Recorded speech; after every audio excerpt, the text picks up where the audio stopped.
there are a lot of ICOs. A lot of them, I don't think they should be doing an ICO. A lot of them are scammers. I'm going to go out of my way and say scammers. So a lot of them just want to fundraise and get the money and either leave or figure out what they want to do after raising the money. And there is obviously some small fraction of those that are actually doing an ICO that should do an ICO or that makes a lot more sense for them. Initially, the whole ICO concept was because some of the startups could not get the money from VCs. So the idea was, instead of getting money from a VC or an entity, let's get it from a crowd or community of people. So some of the discussion here was also, when do we go for an ICO? Is it before we have a VC money, or is it after, or at the same time, or when? Usually it makes more sense to actually think of an ICO or crowdfunding your company or product if you don't get, for some reason, whatever reason it is, you cannot get money from VC. Because organizing an ICO, number one, is pretty difficult. It's a lot of time. I mean, maybe the closest analogy I can give is Kickstarter, if you know. It's like Kickstarter, but for crypto.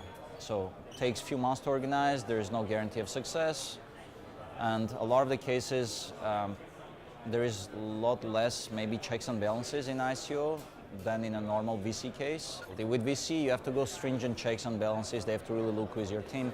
Here it's a bit like Kickstarter. Kickstarter, logistics of organizing is difficult. It's not because people are going to really check and stuff. So ICO is the same. You have to do a lot of, let's say, logistical or administrative activities to ensure you have what people expect to have you as an ICO. It's very different type of sort of things you have to do for a normal ICO as in from VC. But now, and the question was, what's the difference between an ICO 2 years ago and now? 2 years ago, everyone could do an ICO.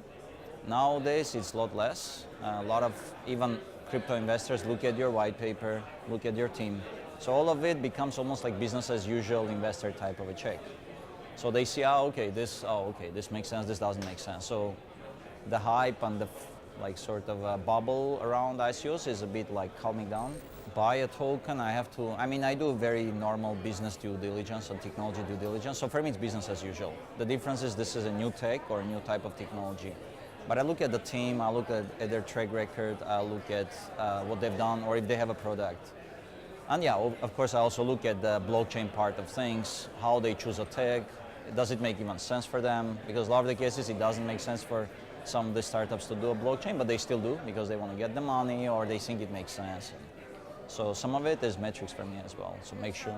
Similar to VC, except, yeah, so it's, maybe you're not as stringent or as strict in your things, but it's a business, right? At the end of the day, it's a business.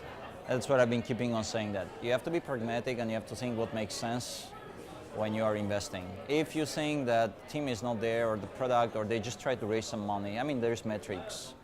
If you see, for example, that an ICO company wants to not lock up their token, then they just want you to trade, which means they don't want people who are long-term believers or investors.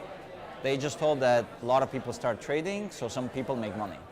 That already should tell you if you want to go with that company. If your goal is to trade, fine. But if most of the investors, crypto investors, they don't want to trade, they want to hold, then it doesn't make sense. But so all of these small things can inform a big picture whether you want to invest or not.